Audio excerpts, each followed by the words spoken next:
regardez TMTC, votre émission préférée des vacances. Et comme vous le voyez, là, je suis en plein entraînement pour le combat qui arrive tout de suite. Mais d'abord, on lance la musique.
Blackwood.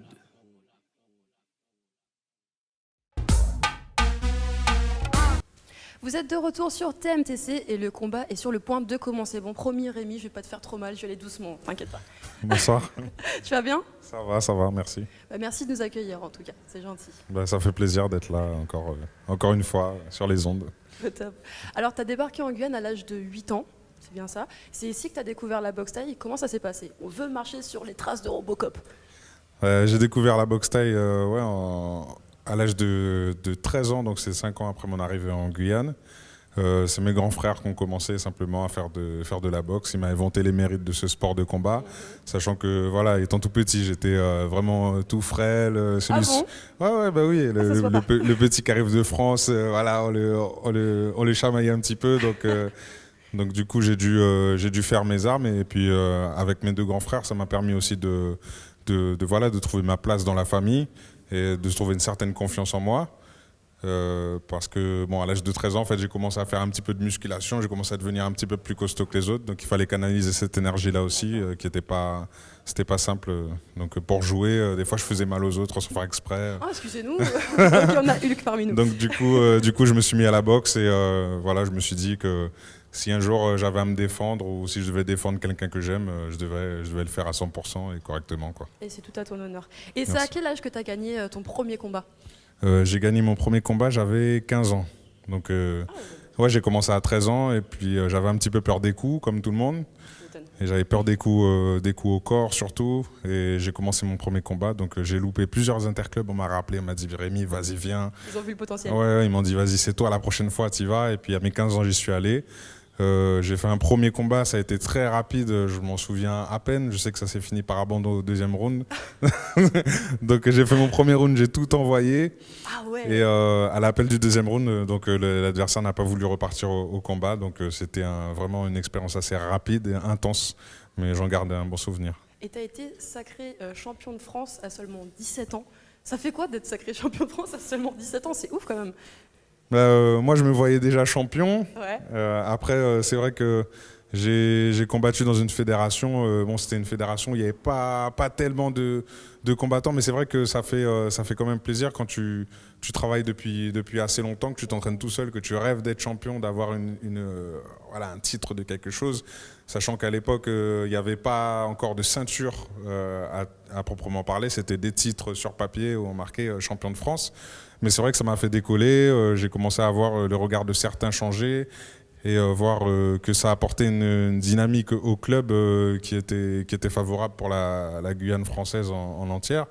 Donc je suis devenu champion de France, aussi pour montrer aux copains du lycée voilà, que j'étais capable de quelque chose. Et donc c'était une concrétisation pour moi. C'était quelque chose d'assez satisfaisant. Et qui sont tes plus grands exemples? Mes plus grands exemples, tout premier, en exemple le plus lointain, on va dire, ce serait Mohamed Ali. Ouais. Mohamed Ali et Bruce Lee, deux grandes personnes. Ah, voilà, deux grandes personnes qui ont une manière de voir les choses, qui ont une manière de voir les arts martiaux, comme moi je la vois. Voilà, Bruce Lee qui est très dans le mode de vie à travers les arts martiaux, qui explique que voilà, le kung-fu, par exemple, c'est tous les jours, c'est quand tu fais la cuisine, quand tu vas prendre ta douche. Voilà, c'est un mode de vie.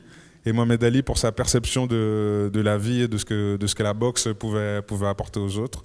Okay. Et donc comme exemple plus proche, on va dire, j'ai eu mes grands frères, Erwan Gourmelen et Ken Smith qui étaient mes exemples, des exemples de rigueur au travail et qui bossaient vraiment très bien au sac et à la salle.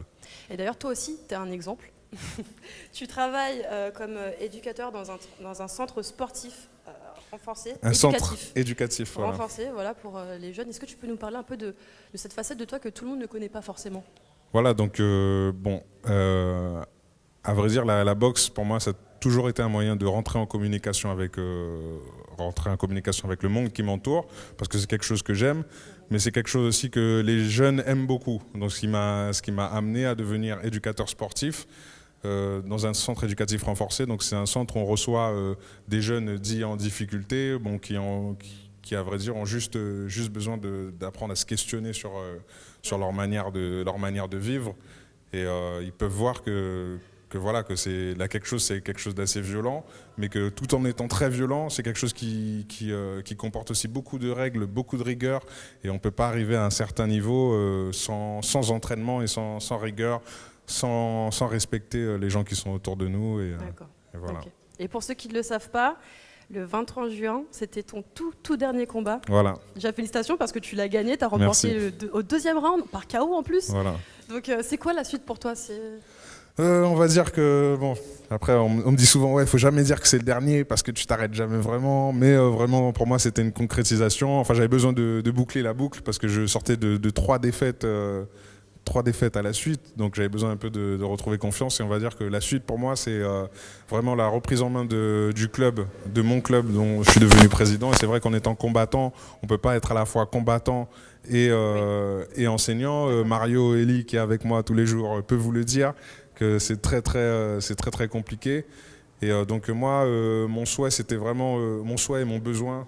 C'est un besoin que je ressentais, c'est d'organiser de plus en plus, de chapeauter de plus en plus et de monter, de permettre à la nouvelle génération de monter, d'atteindre un niveau supérieur, à des organisations supérieures, de voyager, d'aller en Thaïlande. Écoute, Rémi, merci beaucoup de nous avoir merci accueillis. à toi, Philippine. Et je te souhaite le meilleur, vraiment. Merci. T'es au top et t'as bien représenté la Guyane. Merci, j'espère que ça va poursuivre et que les Guyanais seront nombreux aux prochains événements. Bon, malheureusement, TMTC, c'est fini pour aujourd'hui. Mais comme d'habitude, on se retrouve très très bientôt pour de nouvelles aventures. Restez connectés, que les vacances soient avec vous. Toi-même, tu sais.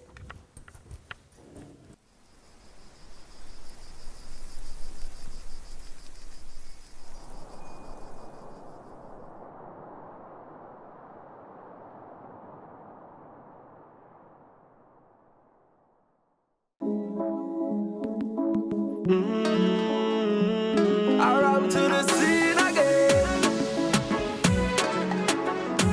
Yeah. Yeah. Je le fais avec mon cœur, je le fais avec mon âme, je le fais avec mon sang et mes larmes. Je le fais sans avoir peur que quiconque me condamne. Je suis dans mon monde et je plane. Je le fais avec mon cœur, je le fais avec mon âme, je le fais avec mon sang et mes larmes. Je le fais sans avoir peur que quiconque me condamne. Avant que s'éteigne la flamme, je mets mon cœur dans tout ce que je fais pour ne pas avoir de regrets. Je t'ai donné tout ce que je pouvais. Je suis désolé si ça ne suffit pas. Parfois je me déteste tellement je t'aime. Parfois je veux mourir tellement je t'aime. Partager entre passion et haine. Je vois au gré de tes joies, de tes peines.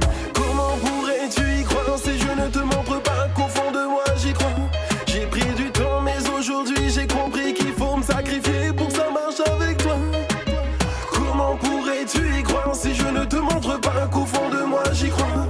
Ainsi mon sang et mes larmes ne sont rien pourvu que je compte pour toi.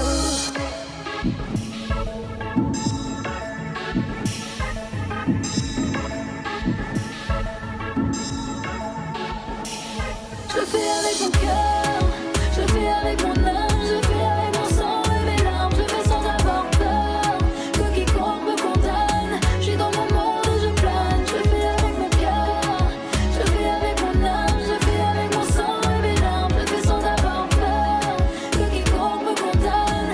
Avant que s'éteigne la flamme, je me suis donnée tout entière. Impossible que je me préserve. Je vis à travers toi. Tu as fait de moi ta diva. Comment voudrais-tu que j'y croie si auprès de moi tu ne restes pas? Sauras-tu seulement que de toi, oh, je ne me lasse pas. Comment voudrais-tu que j'y croie si auprès de moi tu ne restes pas? Voici les mots et ma foi qui témoignent de ma passion pour toi. Toi, diva, pour toi. Je le fais avec mon cœur, je le fais avec mon âme, je le fais avec mon sang et mes larmes. Je le fais sans avoir peur que quiconque me condamne. Je suis dans mon monde et je plane. Je le fais avec mon cœur, je le fais avec mon âme, je le fais avec mon sang et mes larmes. Je le fais sans avoir peur que quiconque me condamne. Avant que s'éteigne la Et flamme. surtout ne t'inquiète pas, malgré tout ce que ça me coûte, je ne t'en veux pas. Je remercie même le ciel d'avoir mis sur mes pas. Tout homme doit savoir ce que c'est d'être dans cet état. Avoir besoin de quelqu'un comme si c'était vital. J'ai peut-être mis un peu de temps pour tout ça. Quoi qu'il en soit, je peux tout sacrifier pour toi. Sans toi, ma vie volera en éclats. Oh, oh, oh. On me conseille de laisser tomber. Faut que je me réveille. Sans toi, je vais succomber.